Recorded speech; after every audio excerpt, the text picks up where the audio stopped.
for today's video, guys. Ayan. Tumawid na ako ng Alimon. Ay, si Jason, oh. Galing kami ng SM, nagbayad ako ng bills. Diyos ko po. Isang linggo na yung bills namin. Hindi ko binabayaran kasi sa isip-isip ko.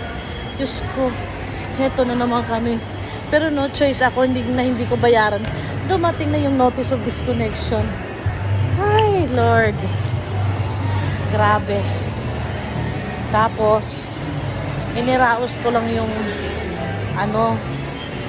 lagayan namin ng damit nung kasama namin sa bahay kasi nakalagay lang sa mga bag nila.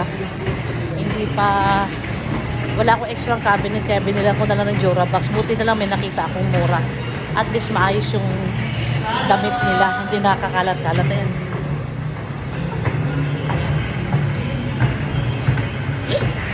Hindi na binitbit ni Jason. Hindi ko naman siya matulungan kasi may nakaano sa taas. Mura lang yan. 429? Parang ganon. Mura siya. Sa SM tag 700, 900. Sus. Kaya sabi ko, ay buti na lang. Sa Ace Hardware ko nabili. Ace Hardware, mura lang siya.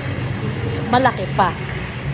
So, marami-rami na rin silang mailagay dyan. Tsaka, konti pa naman ang damit nila kasi konti na naman dala nila. Kaya, ayan. At least maayos na yung damit nila.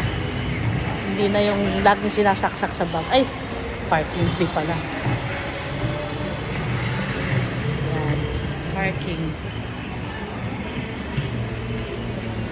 Bayad tayo.